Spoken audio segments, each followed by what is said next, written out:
All right, well, good afternoon, everybody. It's great to have you. Look, I think that we are 1 week into President Trump's historic peace plan in the Middle East, and things are going, frankly, better than I expected that they were. This is a very, very tough situation. You have two peoples, two enemies who have fought a very tough conflict against each other. You have a terrorist organization on one hand that murdered a lot of innocent people.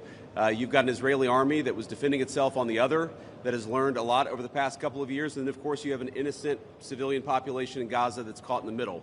But we're here at the Civilian Military Cooperation Center, which we are announcing the opening of. You have Israelis and Americans working hand in hand to try to begin the plan to rebuild Gaza, to implement a long-term peace, and to actually ensure that you have security forces on the ground in Gaza, not composed of Americans, who can keep the peace over the long term. So we've got a lot of work left to do. This is going to take a very, very long time, but I think Steve Witkoff, Jared Kushner, and Admiral Cooper behind me have done an incredible job. I want to say just a couple of quick things, and then I want to turn it over to Steve Witkoff. Number one, the Israeli government has been remarkably helpful in this. I want to thank them, thank our Israeli partners, and all the folks particularly who are working hand in hand with their American friends here at the CMCC.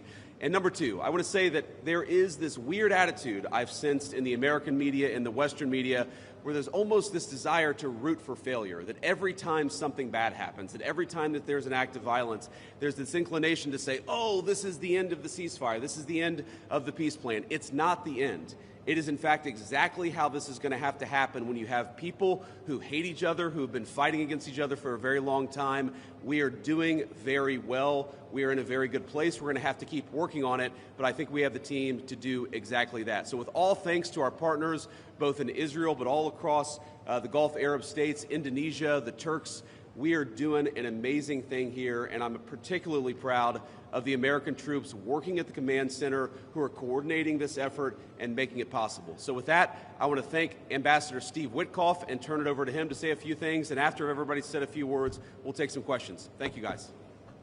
Steve? Well, thank you very much, Mr. Vice President. We're really proud of what's happened here. It's an amazing effort. It's a great coordination between our partners. We have a great team. Signing this deal up was a challenge in and of itself, but the implementation, that's where it really is going to be the most important. And I think we are exceeding where we thought we would be at this time. I think the Vice President has come out here. He sees that. The Secretary of State will be out here. I can't tell you what a privilege it is to work with the team that we have, with Jared, who's extraordinary, the President, of course, and the Vice President, and Admiral Cooper. I would also say this. We're learning so much here. This CMCC that we're setting up now, this is going to be used in other conflicts as we figure out all the intricacies of how to modulate a peace deal, go from war to peace.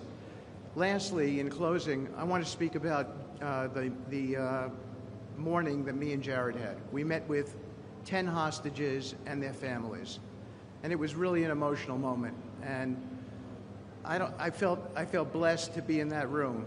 Lots of tears, lots of people really, really grateful to President Trump for getting their children home, and you, of course, Mr. Vice President. And I want to observe that I didn't see any victims in that room. I saw strong people who have come out under very difficult circumstances. Their families are reunited, and they are so grateful. And it was just my privilege as an American to be there. Thank you. Great, thank you. Jared? Thank you. Thank you, Mr. Vice President. Thank you, Steve. First of all, we really appreciate your visit here. It's given a great boost of energy to everyone here, and your support through this whole effort has been really tremendous. What you see here today is really the opening of the CMCC. This has been something that's been envisioned by CENTCOM. Admiral Cooper will speak about that in a bit. But we always knew that the deal that we were working on would kind of have two phases to it. The first phase was obviously getting the live hostages out. We're currently making progress on the hostages, the bodies that are still there. I think almost half are out now, and we had very good meetings with the Israelis. I know the Vice President's here to put a lot of effort into that today to hopefully make sure we can complete that mission in phase two. At the same time, the humanitarian aid, there's actually been surprisingly strong coordination between the United Nations and Israel, which is something that we've been able to help synthesize, get each other to air their concerns and to find out how we can do it better so that the aid reaches the people in Gaza and doesn't go into the wrong hands there. Finally, I'll say that there has already been a lot of efforts over the last years by really concerned people to think about what happens next in Gaza. And there's a lot of great things happening here. More will be released in the coming days. But the most important thing here is to figure out how you really get a good deconfliction coordination center. This really has been a startup. There's been a lot that's been done. It's amazing to think it's only been a week. But I actually, with the pace of work and the commitment of everybody, I think in a week from now you'll see even more progress. I want to echo what the Vice President said about how a lot of people are getting a little hysterical about different incursions one way or the other, but what we are seeing is that things are going in accordance. Both sides are transitioning from 2 years of very intense warfare to now a peacetime posture, and really thanks to Admiral Cooper, CENTCOM, and the CMCC to try to build that deconfliction mechanism in order to make sure that we can get to a proper de-escalation. We have some flags that we put up here. This is not fully representative of the countries that are here. It's happening very rapidly, that people are agreeing to come on board, agreeing to help. People really want to be a part of this, and it's just happening very, very quickly. So we'll try to continue to give the updates as it progresses. But really just thank you to the entire team here who's made all this possible. It's been a lot of sleepless nights, around the clock effort, and it's really been great coordination because everyone believes that it is possible to create something better in Gaza, and we have to believe it, we have to work hard for it, and if we all work hard to do that, then I do believe a great outcome is possible. Thanks, Jared. Admiral? Well, Mr. Vice President, thank you for joining us here today at the CMCC. Consistent with our Commander-in-Chief's direction, this facility will be the hub for the delivery of everything that goes into Gaza as we look to the future, delivering on the Commander-in-Chief's commitments. 200 of America's sons and daughters who wear the cloth of the nation have stepped up and are serving here. I just couldn't be prouder, and I know that you are as well. Thank you so much. Great. Thanks, Admiral. And gentlemen, we'll take a few questions now. Sir.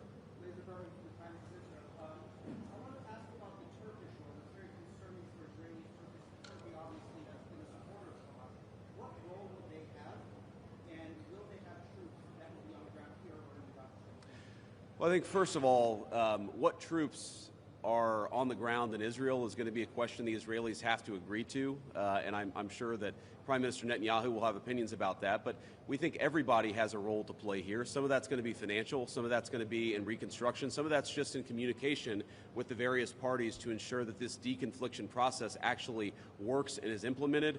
We're not going to force anything on our Israeli friends when it comes to foreign troops on their soil, but we do think that there's a constructive role for the Turks to play, and frankly, they've already played a very constructive role. We're very grateful for that. And you asked, they've supported Hamas in the past. No one who is a party to this conflict can look in the past and not point at something that they don't like or that they disagree with. Everybody who's been involved in this conflict can point at one other person. One of these flags can point at another flag and say, we hate that person for various reasons. The way that we're going to get to peace is to focus on the future, which is what the President of the United States has asked us to do. And we think everybody here is very willing to do that and is very eager to engage in that effort. Ma'am.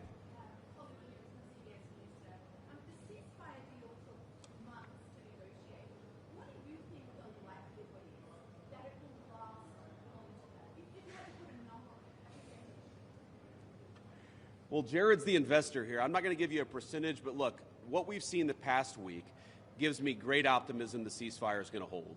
And if we get from where we were a week ago to a long-term, durable peace between Israel and Gaza, there are going to be hills and valleys. There are going to be moments where it looks like things aren't going particularly well. But given that, and given the history of conflict, I think that everybody should be proud of where we are today. It's going to require constant effort. It's going to require constant monitoring and supervision. That's part of the reason that Admiral Cooper and his team is here, is to mediate these disputes, to mediate these disagreements as they come up. But look, right now, I feel very optimistic. Can I say with 100% certainty that it's going to work? No. But you don't do difficult things by only doing what's 100% certain. You do difficult things by trying, and that's what the President of the United States has asked us to do. Sir.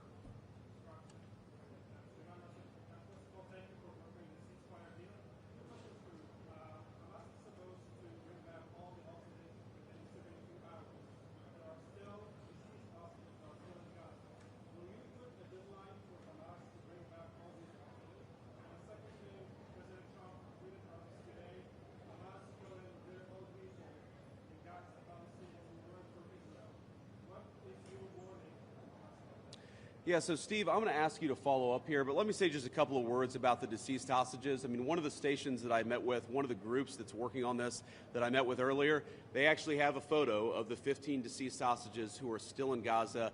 It is a focus of everybody here to get those bodies back home to their families so that they can have a proper burial. Now, that said, this is difficult. This is not going to happen overnight. Some of these hostages are buried under thousands of pounds of rubble. Some of the hostages, nobody even knows where they are. That doesn't mean we shouldn't work to get them, and that doesn't mean we don't have confidence that we will. It's just a reason to counsel in favor of a little bit of patience. This is going to take a little bit of time. And look, our warning to Hamas is very straightforward. The terms of the 20-point plan that the president put out there is very clear. It's supported not just by Israel, but by all of our Gulf Arab friends. It's that Hamas has to disarm. It's that Hamas has to actually behave itself, and that Hamas, while all the fighters can be given some sort of clemency, they're not going to be able to kill each other, and they're not going to be able to kill their fellow Palestinians. Now, again, that's going to take a little bit of time. We're talking about how to set up the security and humanitarian apparatus to put all this in place. But right now, where I stand, I feel confident that we're going to be in a place where this peace lasts, where it's durable. And if Hamas doesn't cooperate, then as the President of the United States has said, Hamas is going to be obliterated. Steve, do you want to add anything about the hostages? I think you said it, sir. Okay, great. Ma'am.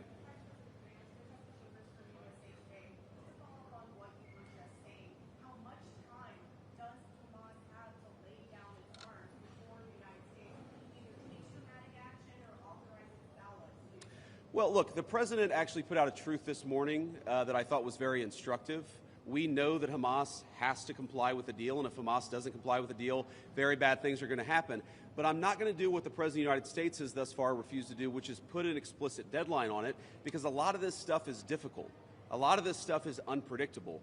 You basically have two regions in Gaza, one of which is relatively safe, I wouldn't say very safe, and one of which is incredibly dangerous. And part of ensuring that we get to a durable peace is to broaden the scope of the area that's safe. And the International Security Force is a big part of that. We don't yet have the International Security Force set up. That's something we're working towards. We have a number of volunteers who want to participate in that International Security Force. So my point is, I don't think it's actually advisable for us to say this has to be done in a week, because a lot of this work is very hard. It's never been done before, and in order for us to give it a chance to succeed, we've got to be a little bit flexible. I think what you're seeing from our Gulf Arab friends, certainly from our Israeli friends, is a certain amount of impatience with Hamas, but we're going to keep on working at this process, and we're going to keep on trying to bring the deceased hostages home, but also make sure that all Gazans are able to live in a prosperous and safe place. Yes?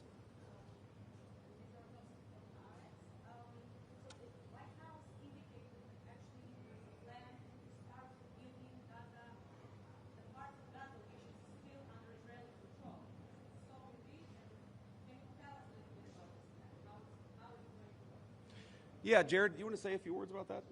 Okay.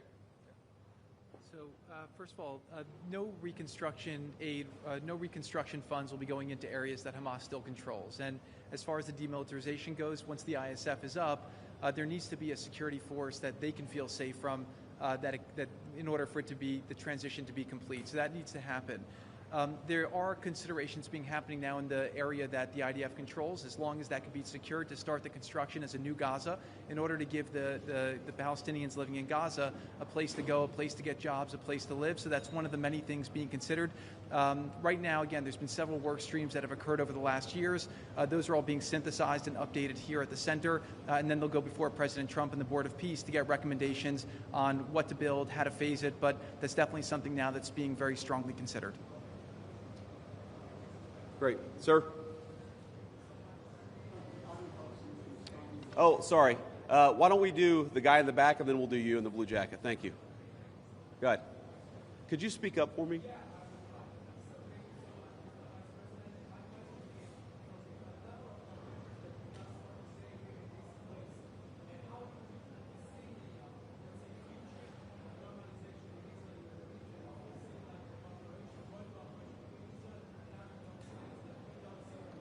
Yeah, well, you know, I think Steve put it best, which is that this model, I think, could serve for a foundation for normalization, not just in the Middle East, but across the world. Because what we're taking, again, is a long-term, protracted conflict with two enemies who really don't like each other, and we're actually creating a model that can lead towards sustainable peace. Now, we know that a lot of our Gulf Arab friends would like to have normalized relations with Israel. We know that getting this peace on a sustainable pathway is sort of the critical first step of that. But look, I feel very optimistic about where we are. Knock on wood, you never know how this stuff is going to go. But given what I've seen, given the incredible talent and effort that's going in to the reconstruction of Gaza, to the long-term security of the Gazans in that territory, I feel very good about where we are. And again, if we get this right, I really do think it's going to be a domino that leads to a lot of further peace all across the region. Sir.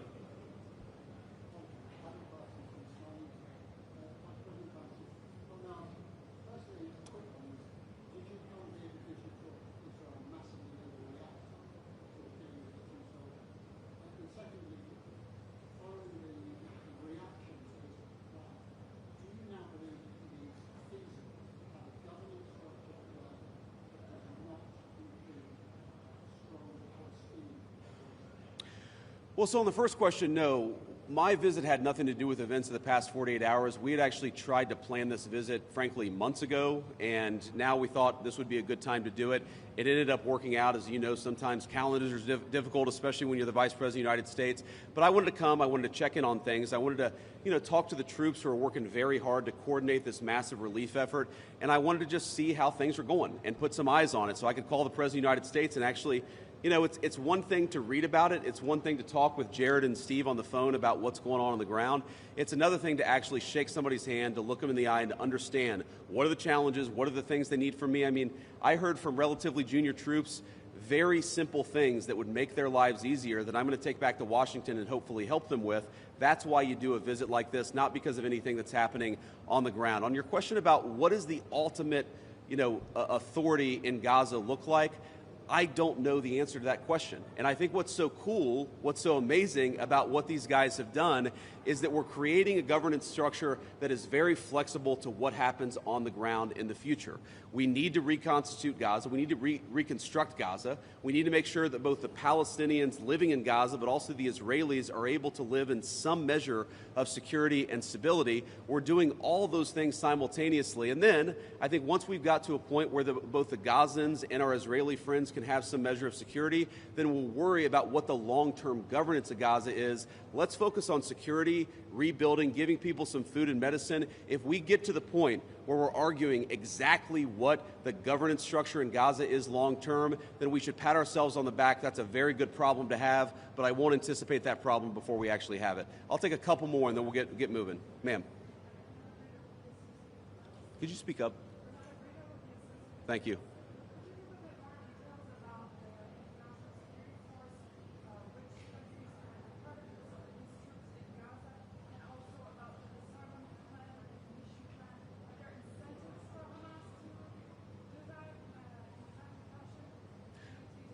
Well, the incentives are that unless Hamas disarms in accordance with the agreement, very bad things are going to happen, right? And also the incentive is that if they disarm, there is a better future for everybody on the other side of it. But in terms of the International Security Force, Steve and Jared, Admiral Cooper, are working on that very issue right now. Remember, this peace deal was struck under the president's leadership literally a week ago. The hostages were returned, 6 days ago, 5 days ago?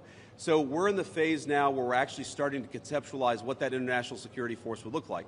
I think it's important for Americans to know a couple of things. Number one, there are not going to be American boots on the ground in Gaza. The President of the United States has made that very clear. All of our military leadership has made that very clear. What we can do is provide some useful coordination. How do you take, the Gulf Arab states, plus Israel, plus plus the Turks, plus the Indonesians, how do you actually get those folks to work together in a way that actually produces long-term peace? The only real mediators are the United States of America. And so that's the role that we're going to play. I think the American people should be proud of it, but they should know that there are going to be no American boots on the ground in Gaza.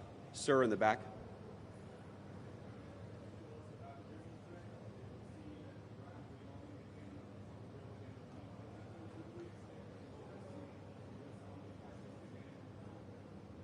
Could you ask the very last part?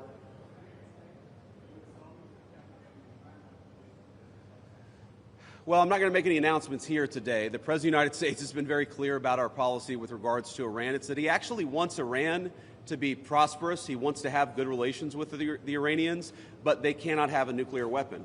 And so we're going to keep on using and exhausting every diplomatic means possible to try to ensure that Iran does not have a nuclear weapon. That's our focus, and that will remain our focus for the indefinite future. Let me just leave us with one final thought here. So I've been to Israel once in my entire life. I came for about 36 hours, and as a Christian, I think the world's Christians will know that this country, that this region of the world means a great deal to me.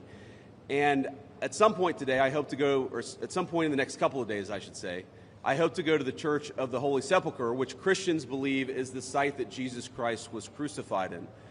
And I know that Christians have many titles for Jesus Christ, and one of them is the Prince of Peace. And I'd ask all people of faith, in particular my fellow Christians, to pray that the Prince of Peace can continue to work a miracle in this region of the world. I think that we have made incredible strides over the past week. We're going to have to make a lot more, but I think with your prayers, with God's providence, and with a very good team behind me, I think we're going to get it done. Thank you all. Take care.